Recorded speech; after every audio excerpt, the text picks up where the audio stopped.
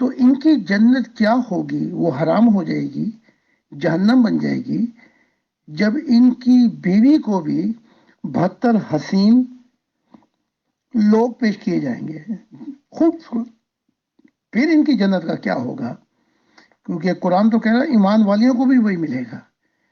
یہ کھلے کھلے جوش ماریں گے، عورت شرم کھا جاتی ہے، تو ان کو جو ملے گا اگر انہیں پتہ لگا کہ انہیں بھی ملا ہوا ہے تو ان کی زندگی تو اجرن بن جائے گی. اچھا، اب ہم سوال کی اصل حقیقت کی طرف آتے ہیں.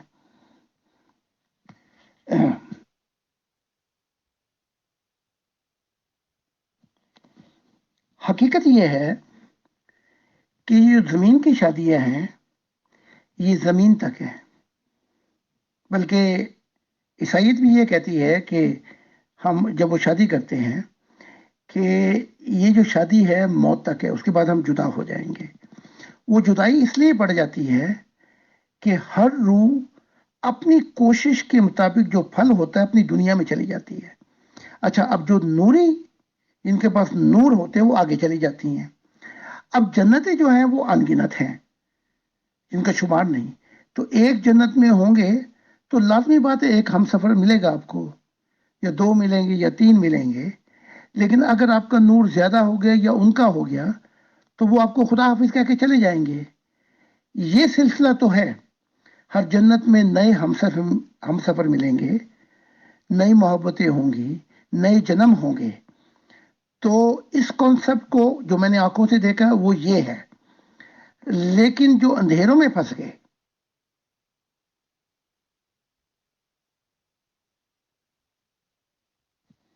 جو اندھیروں دوزخوں میں چلے گئے، عالم برزخ میں چلے گئے، ان کے لیے تو مصیبتیں ہی مصیبتیں ہیں. نہ 72 ہیں، نہ 12 ہیں، نہ ایک ہے.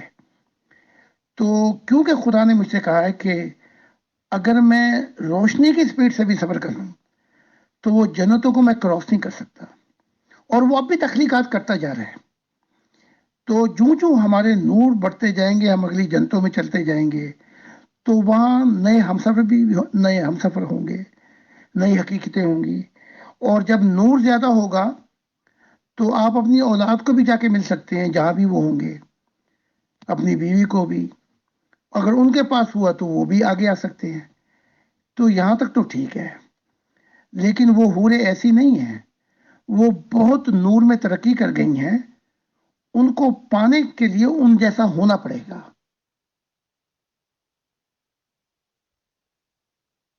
ہاں جی محترم زاہد خان صاحب، کیونکہ بات چیت پارٹنر کی چل گئی اور ظاہر سی بات ہے کہ اپوزٹ سیکس کے پارٹنرز ہی ایک قدرتی اور فطری عمل پہ رہ سکتے ہیں سر. تو جہاں تک یہ جانکاری ہے کہ نبوت کا سلسلہ جب سے شروع ہوا، یا in simple words we can say کہ مسیحی لوگ چرچ میں جاتے ہیں اور وہاں پہ عہد و پیمان کرتے ہیں، انگوٹھیاں وغیرہ بناتے ہیں اور ان کی شادی ہو جاتی ہے سر. ہندوؤں میں 7 پھیرے لیے جاتے ہیں، اگنی کو جلا کر اس کے پھیرے لیے جاتے ہیں، ان کی شادی ہو جاتی ہے. مسلمانوں میں باقاعدہ گواہ اور وکیل مقرر کر کے نکاح کر دیا جاتا ہے اور وہ ایک دوسرے کے لیے جائز ہو جاتے ہیں. تو سر جب سے یہ 5-6 ہزار سال سے نبی لوگ نہیں آئے ہوں گے تو کس طرح سے لوگ شادی کرتے تھے؟ ایک تو سوال، پلس اسی سے ریلیٹڈ یہ بھی سوال ہے سر کہ آج کی اس ماڈرن دنیا جس کو کہا جاتا ہے، اس میں ایک کانسیپٹ چل نکلا ہے لیو ان ریلیشن شپ، کہ ایک جینٹس ایک لیڈیز یا ایک بوائے ایک گرل بنا شادی کے، بنا میرج کے، بنا لیگل بندھنوں کے بندھے ہوئے ساتھ رہنے لگتے ہیں سر، زندگی گزارتے ہیں. سب سے پہلا سوال یہ ہے کہ پہلے شادی کیسی ہوتی تھی جب تک نبوت نہیں آئی تھی، اور اس کانسیپٹ کو آپ کیسا مانتے ہیں، لیو ان ریلیشن شپ کو، کہ بنا کسی لیگل وے میں شادی کے بندھے ہوئے ساتھ رہنا سر پلیز بتائیں. پھر نیکسٹ کوشچن.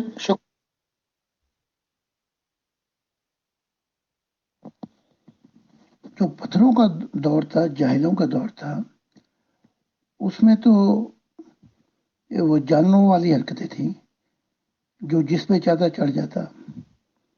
اور پھر جب آہستہ آہستہ معاشرے ترقی کی تو پھر ان میں جو بھی تھا وہ ایک عہد تھا، وعدہ تھا. جیسے کہ اگر آپ بیکورڈ انزل کی طرف چلے جائیں افریقہ میں، تو وہاں کے بھی قوانین ہیں جو وہ کہ یہ میری ہے پارٹنر، اور پھر وہ جتنا بھی ہے اس قوانین پہ عمل کرتے ہیں۔ اب سوال ہوتا ہے کہ ہم اپنے ماڈرن دور میں آ گئے ہیں، اس سے پہلے ایسا ماڈرن ٹیکنالوجی، سائنس اور ہمارے 6000 سال میں نہیں تھی، کم سے کم۔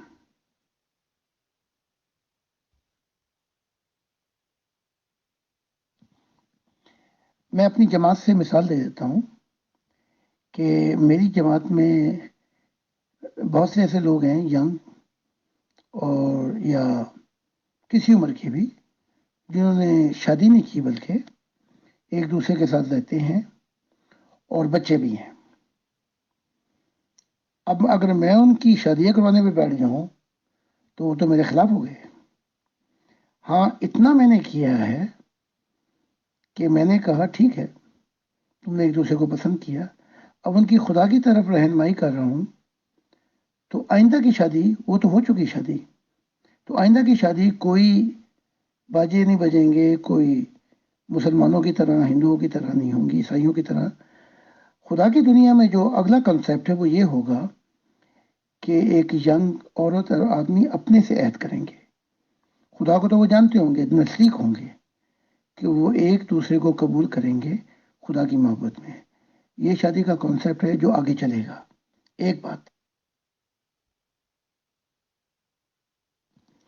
لیکن وہ عہد ایسے نہیں مانیں گے کہ ساری ساری زندگی کا سیاپا اپنے سر پہ لے لیں۔ یعنی کہ شادیاں ہو جاتی ہیں، ان کو نبھانے کے لیے زندگی جہنم ہو جاتی ہے بعض اوقات۔ اکثر آدمی جہنم کر دیتے ہیں، بعض دفعہ عورتیں کر دیتی ہیں۔ جو اگلی شادیاں ہوں گی، جیسے خدا نے کہا جب میرے اہل دل دوسری تیسری نسل شروع ہوگی تو اس میں وہ عہد یہ کریں گے کہ ہم ایک دوسرے کے پارٹنر ہیں خدا کی محبت میں، روحانی ترقی میں، 1 سال کے لیے یا 2 سال کے یا 3 سال کے لیے۔ اس کی مدت کے بعد وہ فیصلہ کریں گے کہ وہ آگے اس عہد کو نبھانا چاہتے ہیں یا علیحدہ ہونا چاہتے ہیں۔ لیکن اب جو یہ مسلمانوں کی شادی ہیں، ہندوؤں کی شادی ہیں، دوسروں کی، یہ تو جہنم بن جاتی ہیں، کیونکہ آپ اس شادی کو یوں کرتے ہیں کہ ساری زندگی ہم نے نبھانا ہے، چاہے دونوں طرف سے ظلم ہوتے رہیں۔ ایسی شادیوں سے خدا باز آیا۔ تو اگلا کانسیپٹ جو شادی کا ہوگا وہ یہ ہوگا، عہد کر کے پہلے بتائیں گے کہ اتنی دیر کے لیے، اس کے بعد سوچیں گے کہ اس عہد کے بعد دونوں رہنا چاہتے ہیں یا علیحدہ ہونا چاہتے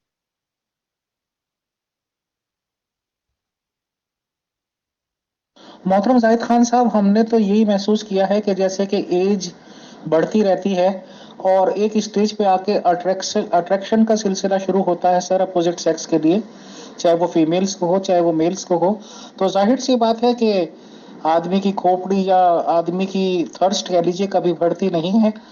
تو ہر ایک آدمی ظاہر سی بات ہے کہ اندر سے چاہتا رہتا ہوگا کہ مجھے نیا پارٹنر ملے اور ایک دو بار پارٹنر کے ساتھ رہیں اور پھر اندر ملے، یہ تو ایک بات ہو سکتی ہے سر۔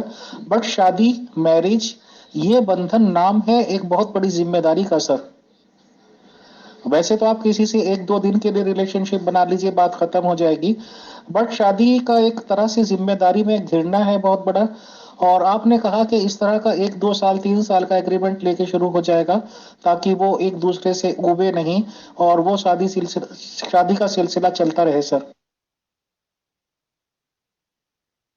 بٹ اس والے کانسیپٹ میں سر سب سے بڑی پرابلم یہ ہوتی ہے کہ جانکاری میں یہ آیا ہے اور دیکھا بھی گیا ہے کہ اولاد کا کانسیپٹ جو خدا نے بتایا ہے، اولاد کو عطا کرتا ہے، نعمت ہے اس کی یہ، تو کبھی کبھی سائنس بھی کہتی ہے اور ہوتا ہے پریکٹیکلی کہ پہلے دن ہی جب میل فیمیل ملتے ہیں تو تبھی اس کی بنیاد پڑ جاتی ہے سر۔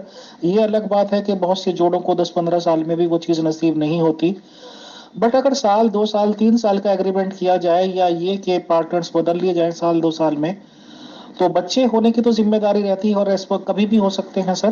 تو ان بچوں کا کیا ہوگا اگر 1 2 سال 2 سال 3 سال کا ہم اس طرح کا رکھیں گے تو بچوں کی ہی الجھن سامنے آئے گی، تو بچوں کا سولوشن ہم کیسے نکالیں گے؟ اس ریگارڈنگ آپ کیا تعلیم دینا چاہیں گے سر؟ بتائیں، شکریہ۔ ہیں۔ وقت کے ساتھ ساتھ کلچر ٹریڈیشنیں بدلتی ہیں، تو سوچیں بھی ان سوچوں میں ڈھل جاتی ہیں. تو یہ کانسیپٹ آپ نے اولاد کا پیش کیا ہے. ہندوازم پرانا مذہب ہے. اس کے اندر ایک دفعہ ایسے حالات بھی تھے کہ پانڈووں کا دور گزرا ہے. ایک عورت کے 5 خامند بھی ہوئے ہیں. اگر خامند 6 مہینے کی طرف چلا جاتا تھا تو وہ عورت جو ہے وہ کسی عورت سے سو سکتی تھی. اگر اس سے زیادہ دیر لگاتا تو وہ بچہ بھی پیدا کر سکتی تھی. پھر یہ آئے ہمارے اسلام والے، انہوں نے آگے پھر ہندوؤں کی نسلیں بدل دی، تربیتیں کی، اور کوئی اور کانسیپٹ دیا زندگی کا جو آپ اس وقت فالو کرتے ہیں. اور یہ کہا کہ نہیں، مرد 4 بیویاں رکھے گا. تو اگر ہندوازم کو دیکھا جائے تو ابتدائی دور میں ہندوازم کے بڑی فراخ دلی تھی اس سیکچول ڈائریکشن میں.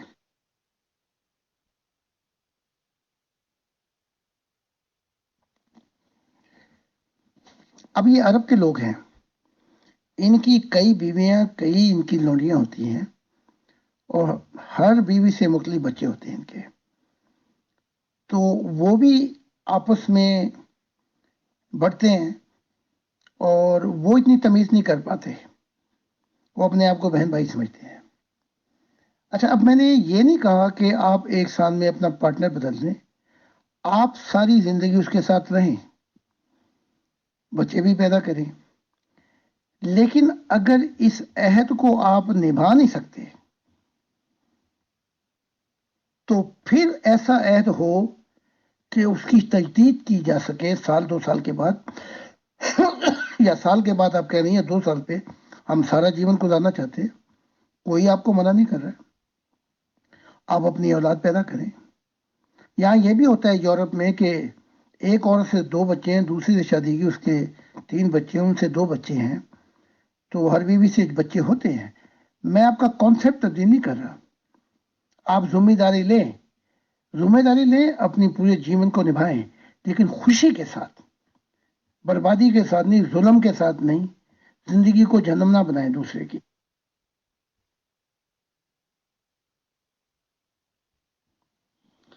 اب جو ہمارا ماحول ہے، جس ماحول میں آپ رہ رہے ہیں، مسلمان رہ رہے ہیں، یہاں زبردستیاں بھی ہیں، عورت کی آزادی سلب کر لی جاتی ہے،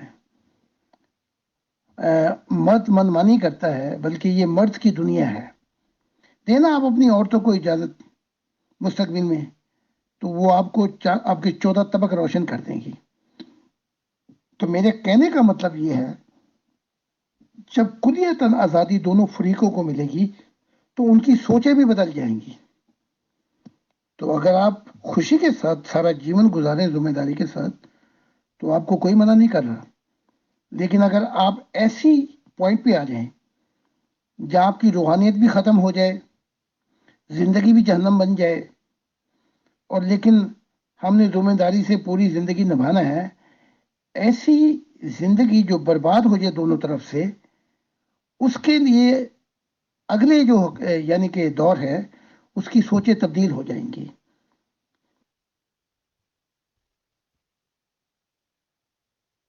جی محترم زاہد خان صاحب، ایز یوزل آپ نے بہت اچھے جوابات دیے. سر، جیسے کہ نبوت کا سلسلہ، کچھ لوگ کہتے ہیں کہ 1,24,000 پیغمبر ہوئے، اور جہاں تک مجھے یاد ہے کہ آپ نے 1,40,000 تک بتا دیے تھے. قرآن شریف میں شاید 25-30 آدمیوں کا نام لکھا ہوا ہے کہ وہ نبی ہوئے. بہرحال جتنے بھی نبی ہوئے ہیں تو ظاہر سی بات ہے کہ اچھی تعلیم ہی دے کر دنیا کو گئے ہوں گے، اور اچھے لوگوں نے پھر ان سے سیکھا اور سمجھا ہوگا. بٹ آپ اپنے اپنے اسٹیٹمنٹس میں یہ بتا رکھا ہے سر زاہد خان صاحب کہ کیونکہ آپ جنتوں کی سیر کرتے ہیں، خدا سے ملتے ہیں، اور آپ نے یہ کہا ہے، if I am not wrong, کہ جنت میں آپ نے بہت ہی کم لوگوں کو دیکھا ہے، اور یہاں کے دنیا کے اکا دکا لوگ ہی جنت میں پہنچ پاتے ہیں یا پہنچے ہیں. تو سر پھر یہ میرا سوال ہے کہ پھر اتنے سارے نبیوں کے آنے کا فائدہ کیا ہوا؟ ان نبیوں سے لوگوں نے سیکھا کیا، چاہے وہ کتنے بھی تعداد میں آئے؟ اور اگر ان سب کے باوجود بھی جنت میں بہت کم تعداد ہے لوگوں کی، تو پھر یہ نبوت کا سلسلہ لوگوں کو ماننا کیوں چاہیے؟ پھر تو ایسے ہی کرتے رہیں جیسے کر رہے ہیں۔ اس ریگارڈنگ تھوڑی آپ جانکاری دے دیں، شکریہ۔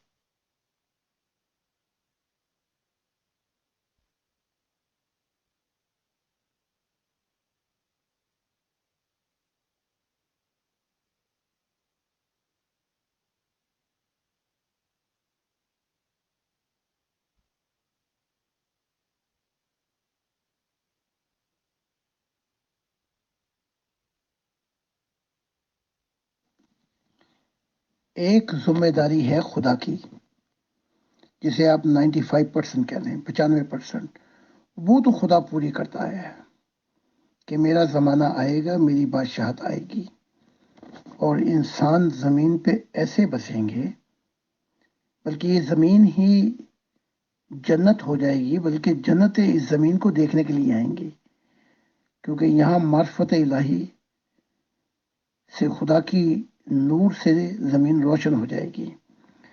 اب رہ جاتی ہے ذمہ داری 5% اس آدمیت کی۔ انہیں انسان میں کہتے ہوئے مجھے بڑا دکھ ہوتا ہے، یہ آدمیت کی، یہ جانور جو ہیں، بلکہ جانور اچھے ہیں ان سے، کیونکہ یہ اپنی آدمیت سے نہیں نکلنا چاہتے۔ یہ 5% جو ذمہ داری ہے، جب وہ نبی آتے ہیں، آدم آتا ہے، پھر مسیح آیا، پھر بیچ میں نبی آئے،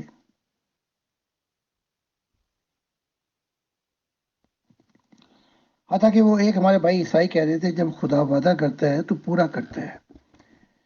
تو عیسیٰ ابن مریم سے جب وہ آیا تو وعدہ تھا کہ repent the kingdom of God is at hand، توبہ کرو، خدا کی بادشاہت کا زمانہ آ چکا ہے، قریب آ چکا ہے، وعدہ دی ہے۔ تو پھر وہ خدا کی دنیا کیوں نہیں آئی؟ اس عیسائی بھائی سے یہ بھی پوچھیں۔ اس کی بجائے وہ مذہب شروع ہو گیا۔ وہ کیوں شروع ہوا؟ کیونکہ مذہب کو بنانے والا ساؤل، وہ پاؤل تھا، عیسیٰ کو مشن دیا گیا تھا خدا کی بادشاہت کا۔ تو اس نے کہا بھی تھا، او فرسی صدوقی، یہی جیسے سنیوں اور شیعوں، you shut the kingdom of God for مین کائنڈ، تم خدا کی بادشاہت کا دروازہ بند کرتے ہو، نہ تم خود آتے ہو نہ ان کو آنے دیتے ہو۔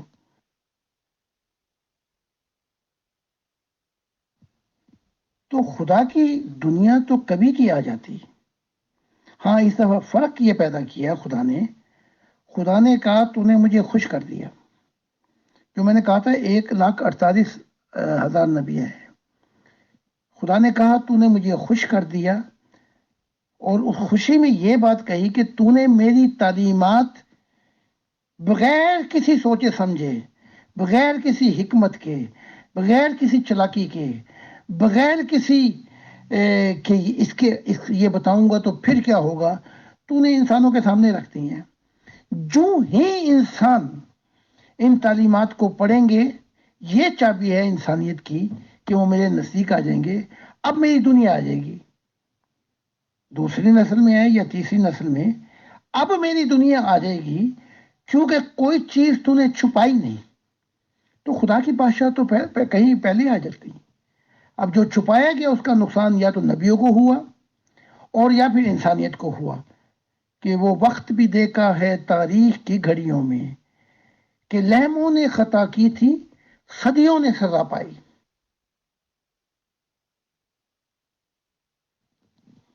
آپ کسی کتاب کو کھول لیں، تورات کو کھول لیں، انجیل کو کھول لیں، قرآن کو، بلکہ قرآن میں بھی لکھا ہوا ہے، اے محمد تو مجھے وعدہ خلاف مت سمجھ، وہ جو جنتیں ہیں چھپی وہ ہم ظاہر کر دیں گے، وہ وعدہ ضرور پورا ہوگا، لیکن وہاں وعدے میں دیر اس لیے ہو جاتی ہے کہ جو 5% ذمہ داری ہے انسان کی، یہ تھوڑی سی پوری نہیں کر پاتا۔ لیکن اس دفعہ خدا خوش ہے، میں نے اس کے وعدے سچے کر دکھائے، میں نے اس تعلیم کو، ان باتوں کو ویسے ہی کھول کے رکھ دیا، ان رازوں کو، جیسے خدا نے کہا تھا۔ اس کے لیے مجھے اپنی جان کے بھی لالے پڑے، بڑی دفعہ مجھ پہ حملے بھی ہوئے، میں مرتا مرتا بھی بچا، لیکن میں خدا کے راز الہی کبھی نہیں چھپاؤں گا، کیونکہ یہ چابی ہے خدا سے ملنے کی، اس سے محبت کا سورج طلوع ہو جائے۔ محترم زاہد خان صاحب، ہمارے سامنے تو 2-3 ایگزامپلس ہیں، ہم انہی پہ بات کر سکتے ہیں۔ اب ہزاروں سال سے نبی لوگ آ رہے ہیں، ظاہر سی بات ہے کہ زندگی انہوں نے جی ہوگی، ان کو لوگوں نے الزامات لگائے گئے ہوں گے، پھر وہ دنیا سے چلے گئے ہوں گے۔ ریسنٹ ایگزامپل آپ 1400 سال پہلے کا حضور محمد صلی اللہ علیہ وسلم کا لے لیں۔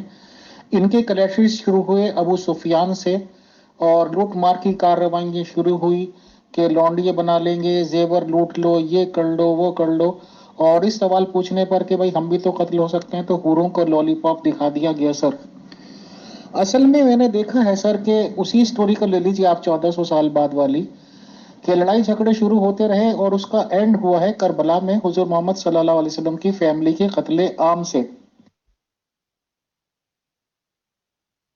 حضور محمد صلی اللہ علیہ وسلم نے جو بھی تعلیمات دی، چلیے وہ تو ایک سائڈ پہ رکھ دیجئے، ان کی موت پر ہی طرح کے سوالیات نشان ہیں۔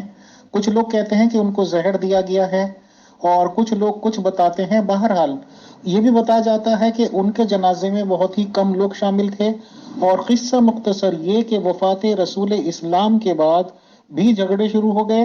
ابو بکر صاحب گدی نشین ہو گئے، تخت پہ جا کے بیٹھ گئے، اس میں بھی بہت سارے اختلافات ہیں لوگوں کو۔ 3 خلیفاؤں کو ایک طرف رکھا جاتا ہے، چوتھے خلیفہ کو ایک طرف۔ قصہ مختصر یہ کہ جھگڑے ٹنٹوں کی شروعات ہو گئی سر۔ تو آخر پھر مذہبوں میں رکھا کیا ہے سر، کہ کیوں آدمی ان جھنجھٹوں میں پڑے؟ اور پھر جب یہ سب کچھ آج تک کامیاب نہیں ہو پائے ہیں میٹر سر، کہ رسول گئے اور لڑائی جھگڑے پھر شروع، ان کے سامنے پتہ نہیں کیوں رکے رہتے ہوں گے۔ تو زاہد خان صاحب، جیسے کہ آپ کا نبوت کا دعویٰ ہے، تو آپ کیا ایسا کر کے جانا چاہتے ہیں کہ دنیا امن و امان میں جیے اور کسی قسم کا لڑائی جھگڑا نہ ہو؟ اس ریگارڈنگ اپنی تبلیغ فرما دیجیے سر، شکریہ۔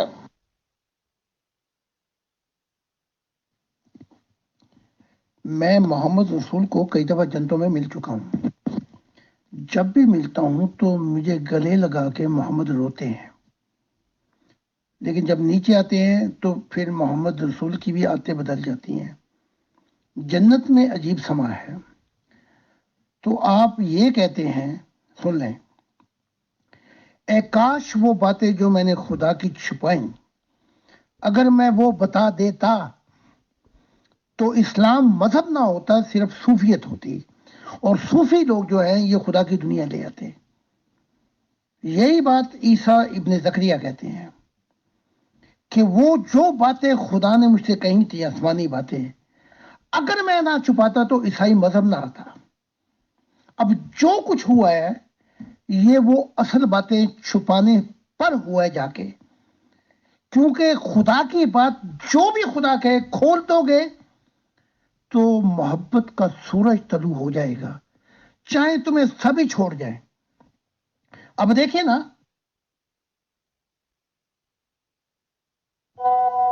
آخر میں یہ احساس ہو رہا ہے محمد رسول کو، کہاں لے کے آؤ کلمہ توات، عمر نے رکوا دیا، زبردستی کی۔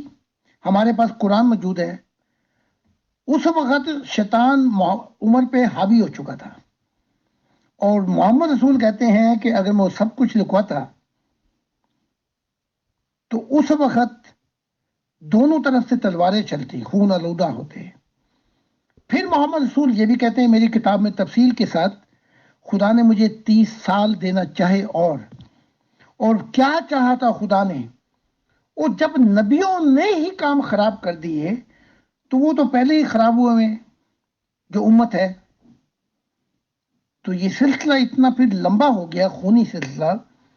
اب ایک بات میں آپ کو کہہ دوں، میں جو بھی کر رہا ہوں، کچھ بھی کر رہا ہوں، مجھے اس کی پرواہ نہیں، لیکن خدا کی بات میں ہر ایک بات کو کھول کھول کے بیان کر رہا ہوں، چاہے آپ میرے ٹوٹے کر دیں یا مجھے میرے جسم کے چھچڑے جو ہیں فضا میں بکھیر دیں، چاہے میرا خاندان مجھے چھوڑ دے، چاہے میرے بیٹا بیٹی مجھے چھوڑ دے، میں نے ایک وہ بات کر کے جانی ہے جو خدا کہہ رہا ہے، اس کو میں نے کر کے بتا کے جانا ہے۔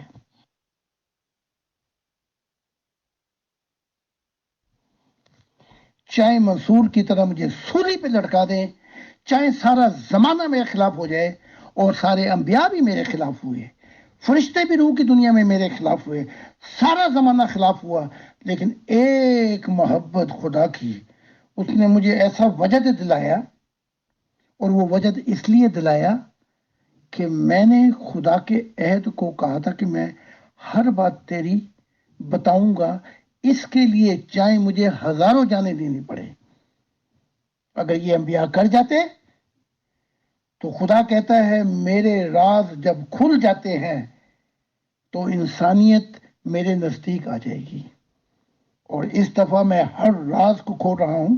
یہ تو بڑے بدبخت ہیں، یہ لوگ جو ہیں مذہبی کیڑے ہیں، ابھی آئیں گے، یورپ میں پھیل رہے ہیں، جو نیوٹرل ہو کے، تعصب سے پاک ہو کے جب میری تعلیمات کو پڑھتے ہیں تو خدا کا دیدار ہو جاتا ہے۔ بس یہی کافی ہے کہ یہ چابی یہ پھیلتی جائے گی، یہ کم ہوتے جائیں گے، خدا کا زمانہ شروع ہو جائے۔ محترم زاہد خان صاحب، ایز یوزل بات کرنے کو آپ سے من نہیں ہوتا کہ بات چیت کو روکا جائے، بٹ ٹائم لیمٹس بھی ہوتی ہیں، 1 گھنٹے سے اوپر ہو چکا ہے، اور ماشاءاللہ دوست فرینڈس لوگ اور بردرس اس کی ویڈیو لنک بھی بناتے ہیں، تو آج کے لیے اتنا ہی۔ محترم آپ نے اپنا قیمتی ٹائم دیا، بہت شکریہ، بہت جزاک اللہ۔ انشاءاللہ ایٹ لیسٹ آپ سے پروگرام لے کے دوبارہ اناؤنس کریں گے اور بات چیت کریں گے۔ آپ نے رہنمائی فرمائی، اس کے لیے بہت شکریہ، بہت جزاک اللہ سر۔ Thank you so much, Mr. Faisal. You have given me this opportunity, and your kindness and your love. You are really true human being, and I pray that in this earth come many people like you. At least they should become human, not an animal, human. And this is the first steps toward the resurrection and salvation of life. God bless you.